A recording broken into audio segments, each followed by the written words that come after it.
Here's Michael at the foul line. A shot on Elo. Good! The Bulls win it! They win it! Pippen runs down the lane, dumps it out to Horst. Paxson for three. Yeah!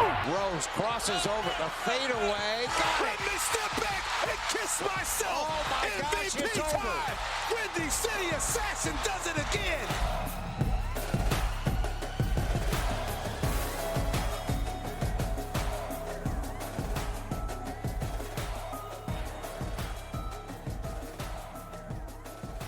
Well, it's a special trade deadline edition of the Believe in Bulls podcast here on the Believe Podcast Network, and I'm not going to lie, I am so happy that I put this off until the day of the deadline. I was going to record 2 episodes this week, one on the regular Wednesday and another that would come out on Thursday, because the trade deadline is today, March 25th. I'm recording this at about 3:20 Central Time. I wanted to give enough time for any extra details of deals that would come out, and I'm glad I did, because as I was making my notes, we found out more details on another trade the Bulls made. But the story of the day, Nikola Vucevic is a Chicago Bull. Words I did not think I'd say, because we did not see this trade coming. We heard Lonzo Ball. I've talked about that on the show many times. That did not happen. Lonzo Ball is staying in New Orleans. Nikola Vucevic's name did not come up in any rumors until today, when Shams Charania and Adrian Wojnarowski both reported that Nikola Vucevic is coming to the Bulls from the Orlando Magic for Otto Porter Jr., Wendell Carter Jr., a 2021 first-round pick, and a 2023 first-round pick. I love this trade. First of all, I talked last week about how Wendell Carter might be too small. And when I say too small, he's 6'10", but he can't match up with some of these bigger guys. Nikola Vucevic, while he's not all that great defensively, can match up with the bigger guys. Vucevic, when the Bulls played the Magic. Now, this was back on February 5th. The Bulls did not have Wendell Carter in the lineup. Nikola Vucevic put up 43 points on the Chicago Bulls. That was February 5th, a game the Bulls should have won, but ended up losing to Orlando. The next night, he put up 17 points and grabbed 15 rebounds. This is such an upgrade from Wendell Carter, because now the Bulls have not 1, but 2 All-Stars in their starting lineup, because Zach LaVine was an All-Star this year, and so was Nikola Vucevic for the second time in his career. I absolutely love this trade. I'm really excited to see how Nikola Vucevic fits into Billy Donovan's system, but on the surface, this move is not a move you make if you're trying to rebuild. I keep saying this is a playoff roster. This team is a playoff-bound roster. They are playing to win. They aren't playing to tank. They're not playing for draft picks. I don't want to hear any more Cade Cunningham to the Bulls conversations, because those should be over now. This is the type of move you make if you're in win-now mode, because you traded who should have been your center of the future in Wendell Carter. That's why you drafted him number 7 overall. Well, rather, that's why the old regime drafted him number 7 overall, was to hopefully have him be the center of the future. That didn't work out. You trade the $28 million man in Otto Porter Jr., and you get an all-star center, and you threw in 2 first-round picks. I'm not even worried about it, because the Bulls have plenty of draft capital. All they have to do right now is win games so those picks don't end up being really, really good picks. ESPN gave it a B. Yeah, I could see that, because defensively, he's not an upgrade from Wendell Carter. But honestly, I think you can sacrifice that, especially now that the Bulls made the trade for Daniel Tice from the Boston Celtics in a 3-team trade. And that also included Troy Brown and Javonte Green. One other note from this trade with the Magic, the Bulls did also get Al-Farouq Aminu from Orlando. If that's just going to be some added depth. It's not a big piece, not an exciting piece. The sweetener to the deal that makes it a blockbuster is Vucevic for Otto Porter and Wendell Carter. Now, let's get to this 3-team trade. Boston and Washington both involved in this. The Wizards get Daniel Gafford and Chandler Hutchison. The Boston Celtics get Mo Wagner and Luke Cornett. Luke Cornett's not on the Bulls anymore. It's a great day in the city of Chicago. And the Bulls get Daniel Tice, Troy Brown, Javonte Green, $1.3 million from the Celtics, and $250,000 from the Wizards. again, I like this move. This is a depth move. Daniel Theis is going to come off the bench. He's going to anchor the defense off the bench because he's a much better defender than Vucevic is, and he's a great rim protector down low, and I think he's going to be a great addition to the bench mob. I have starting lineup potentials coming up here later on in the show, but I like this trade as well because of the depth it brings. I think Daniel Theis is going to be a great addition to the bench mob. The big news, we've talked about it basically since the show started 10 episodes ago. Lonzo Ball is my pick for the point guard of the future for the Bulls. Lonzo Ball is staying in New Orleans. He was not traded. The Bulls also kept Lauri Markkanen and Thaddeus Young, so they could not find trade partners for them if they were looking for him. I know we've heard reports about the Bulls were fielding calls on Lowry. I don't know if Thad Young was quote-unquote touchable, if he was even an option for a trade. I know his name was brought up for potential, playoff-bound teams. I could use some depth because he's having a great year. Lowry and Thad are staying. Otto Porter, Wendell Carter, Luke Cornett, Daniel Gafford, and Chandler Hutchison are all leaving. Now, what do these trades mean? You heard my thoughts on Nikola Vucevic. He's an all-star big. He's going to be an instant impact on the offensive end. I think he's going to fit into Billy Donovan's system perfectly, and he's a great all-around addition. It adds to that starting lineup having two all-star players in Zach LaVine and Nikola Vucevic. And I just keep saying his full name when I'm talking about these trades because I'm having trouble still. This is like 4 hours after this trade broke that I'm still having trouble comprehending that Nikola Vucevic is on the Chicago Bulls because we did not see this coming. This is a sign of a strong and well-run front office. You did not hear the Chicago Bulls brought up as a destination for Nikola Vucevic. You kept hearing about Lonzo Ball. You kept hearing Andre Drummond. You did not hear this until it broke. And all the credit in the world to Arturas Karnisovas and Mark Eversley, who absolutely blew away my expectations for this trade deadline. Because I really thought it was going to be Lonzo Ball and maybe nothing else. They made two good trades, including an all-star center who's going to be absolutely instant impact on the offensive end of the ball. They did it without leaks. If this was Garpax, the Bulls or somebody would have been leaking like a sinking ship. There were no leaks. It was awesome.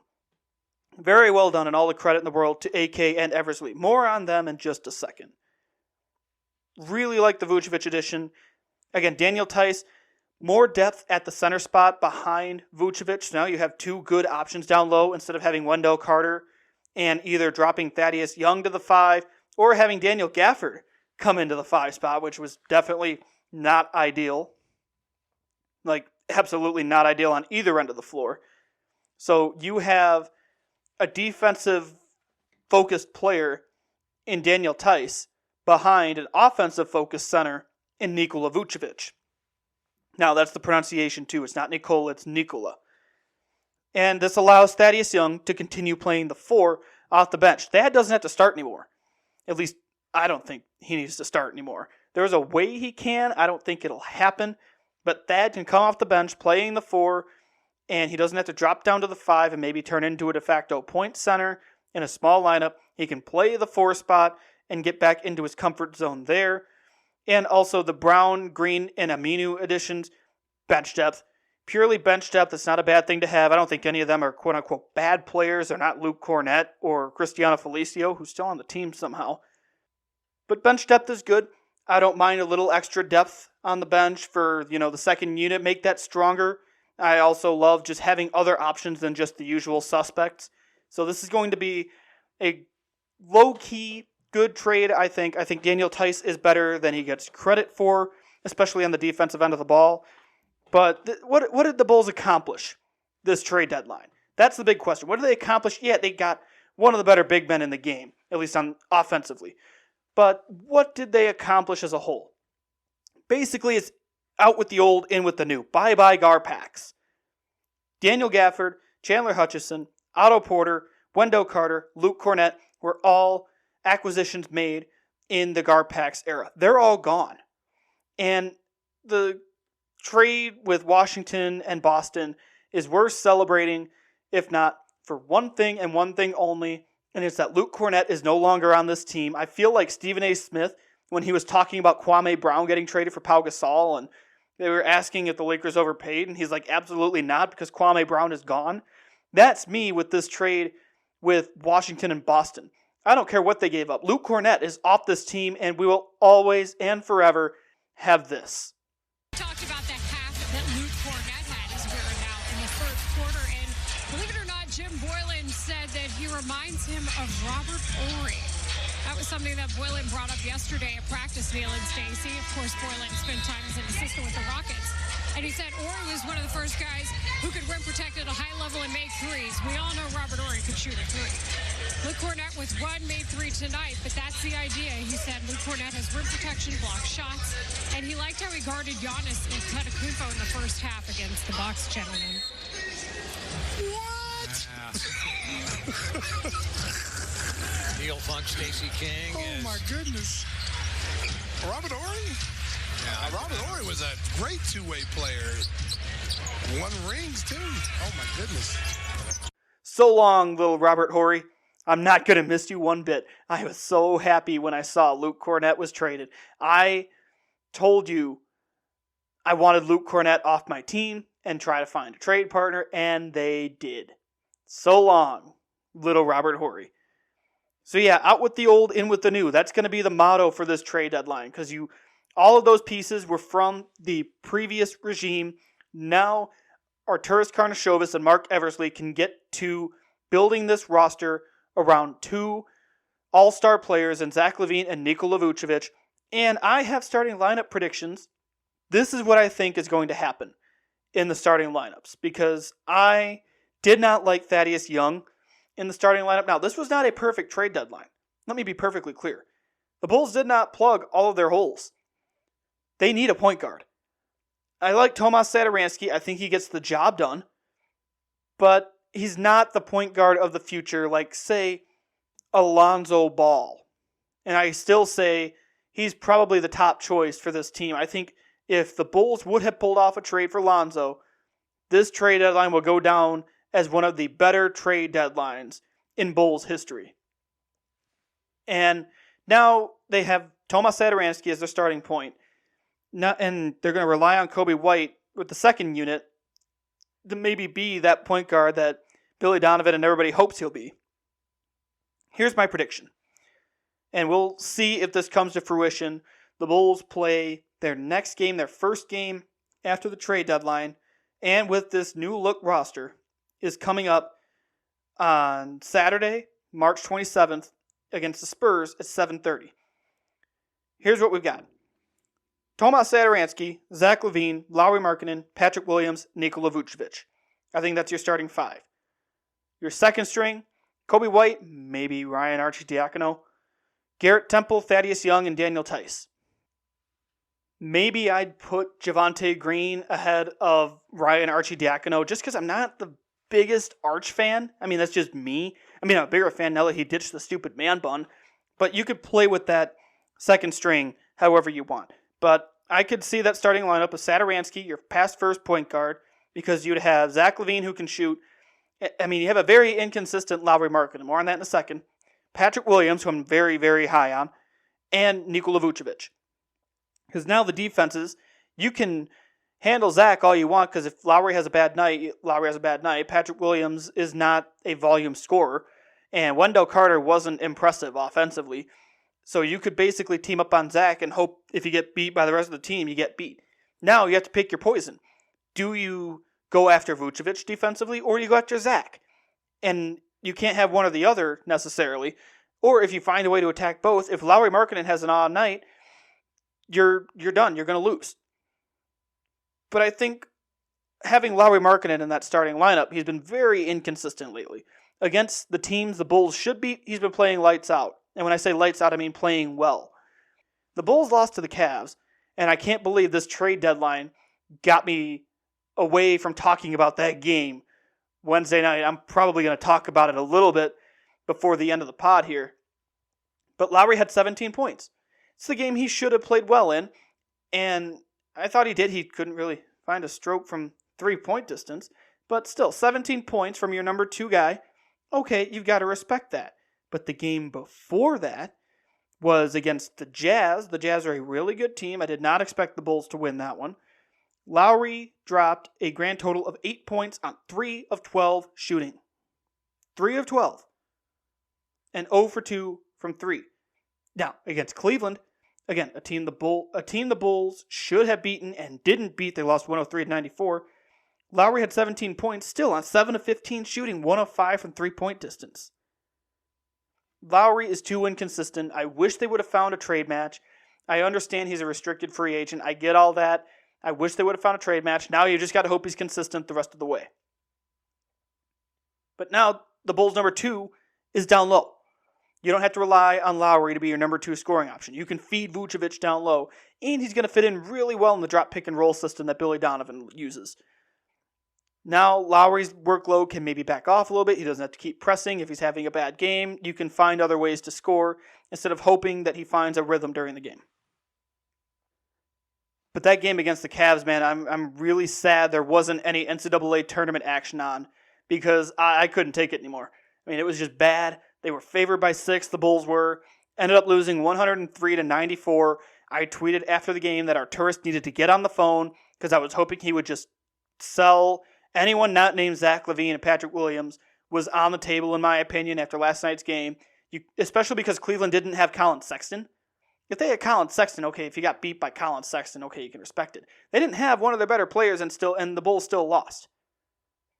It exposed a lot of problems with this Bulls team, and I was really hoping Arturas was going to be active at the deadline. And again, he was more active. He was more active than I thought he'd be in terms of like players involved, because I was really thinking it'd be Lonzo Ball, maybe a big, nothing else.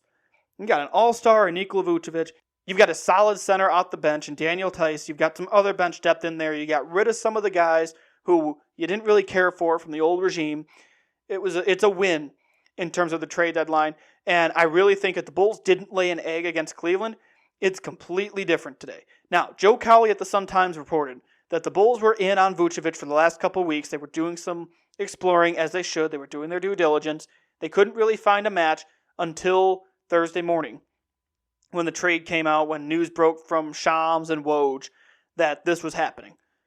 And I'm glad it did, because it really does add to the front court depth that the Bulls have really lacked in terms of, because Lowry's a defensive liability. I kept saying Wendell was too small. He didn't play big enough. Now Vucevic is 6'11". I think he's going to be a great fit. I hope his defense improves. It wouldn't surprise me if he takes a step up. Now his usage can come back down a little bit, because Orlando was using him a lot. The Bulls are one of just a couple teams with guys with 30% usage now. And now I got that from ESPN. Zach LaVine and Nikola Vucevic both were 30% usage for their teams. I expect Vucevic's numbers to go down in that regard. And I expect Zach's to go down too, because he doesn't have to carry the whole load now. Both of those guys were carrying the load, carrying the burden for their teams. And now they can kind of balance each other, because you can feed Vucevic down low, or you can find Zach outside or from mid-range. I am all for this. And the betting odds are turning in favor of the Bulls. NBC Sports reported NBA title odds went from plus 50,000, that's 500 to 1, to plus 150,000, that is 150 to 1. The Eastern Conference title odds, this is the one that speaks the most. The Eastern Conference title odds, the odds that the Bulls can win the Eastern Conference, went from plus 25,000, which is 250 to 1, to plus 5,000, which is 50 to 1. That is a huge jump. Now, granted, I think this move puts the Bulls maybe in the 6th seed.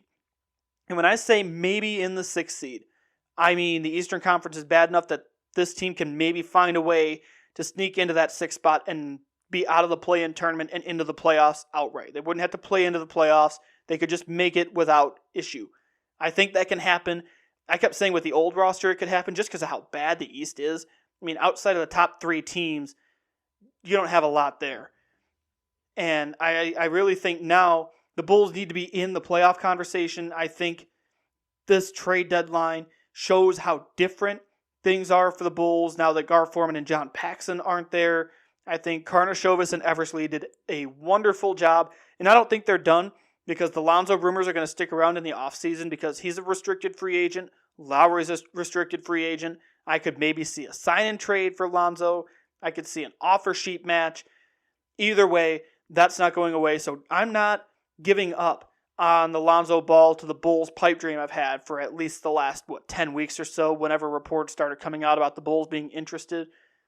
Really, really exciting times at the United Center. I think the arrow is pointing up even more than it already was. I'm really glad I got my bet down at plus 350 for the Bulls to make the playoffs. As I record this pod, this is after the Cavs loss. The Bulls are in 10th place in the East. They are a game and a half back of Boston for the 8th spot, and they are 2.5 games back of the 6th spot in the East. There's a 3-way tie for the 5th seed in the Eastern Conference, because outside of Philly, Milwaukee, and Brooklyn, the next closest team is the 4 seed, Charlotte, at 22 and 21. That's barely over 500. And Charlotte's going to be without LaMelo Ball after a fracture in his hand. So expect them to fall down in the standings a little bit. Miami, I expect to move up after they traded for Victor Oladipo, because now they have a 3-headed monster of Jimmy Butler, Victor Oladipo, and Bam Adebayo. So I expect Miami to move up. I don't expect New York to do anything different. Atlanta, maybe. They traded Rajon Rondo for Lou Williams. And the Celtics, I think, are going to move down a little bit. I think they're starting to maybe falter. I didn't necessarily care for the Tice deal for them. I mean, I didn't think they did a good job with it. So maybe Boston. But yeah, I expect the Bulls to move up in these standings and maybe make a run at that 6th seed and make the playoffs without having to play in the play-in tournament. So great day for the Bulls. Really thought they did well at the trade deadline, which is the first time I've said that in a while, maybe ever. And someone, I can't tell if it was a joke, when one of my buddies asked me if this put them back in conversation with how they were in the 90s. Gonna disagree with that a little bit. I think they're a playoff team. 90s Bulls are that's a whole different era. You don't have the GOAT on this team. I don't want to hear those comparisons. That was the last thing I expected to hear. But really good stuff from the Bulls today. Let's look at the upcoming schedule as we do to end every show. The next game for the Bulls, their first game with this new look roster, Saturday, March 27th, 7:30 p.m. against San Antonio in San Antonio. And that gives you plenty of time to watch the Loyola Ramblers and Oregon State in the Sweet 16 that day. I do want to give a shout out to all my guys at Loyola, because I covered that team in 2018 for the Loyola Phoenix when they made the Final Four. Really happy for Porter Moser, Sister Jean, and this whole group for making it back to the Sweet 16. They play Oregon State Saturday at 1:40 p.m. Central. They're 7-point favorites last I looked. So good luck to the Loyola Ramblers. I know I'll be rooting for them from home. I'm watching from my house and doing some work for my blog as well. But you have plenty of time on Saturday to watch Loyola Oregon State, maybe grab a bite to eat, and then watch the new look Bulls take on the San Antonio Spurs. Back on track here. The Bulls will then play the Warriors on Monday, March 29th at 9 p.m. And then they face the Suns Wednesday, March 31st at 9 p.m. I'll have a new episode of the pod dropping that day as well. So only 2 games to recap in between episodes. But either way, the story is the Bulls have a new look roster. They're going through a grueling stretch of the schedule. And I'm really excited to see how the addition of Nikola Vucevic in particular impacts this team down the road into the playoff push. That is all I have for this week's pod, a special trade deadline edition. Bulls out here making moves. Again, I will be breaking down how all of the moves impact games going forward here on the Believe in Bulls podcast, on the Believe Podcast Network. Be sure to subscribe, Apple, Spotify, wherever you get your podcasts. Be sure to leave a review too. I promise I read all of them. Tell your friends. Tell them to listen in. I love talking Bulls with everybody. Hoping to have some guests in here down the road. The episode with Rob Schaefer a couple weeks back was a great episode. Had a lot of fun. Looking forward to more of that. I will talk to you all on Wednesday. Back to our regular schedule of Wednesday episodes. Now that the trade deadline has passed, have a great week, everybody.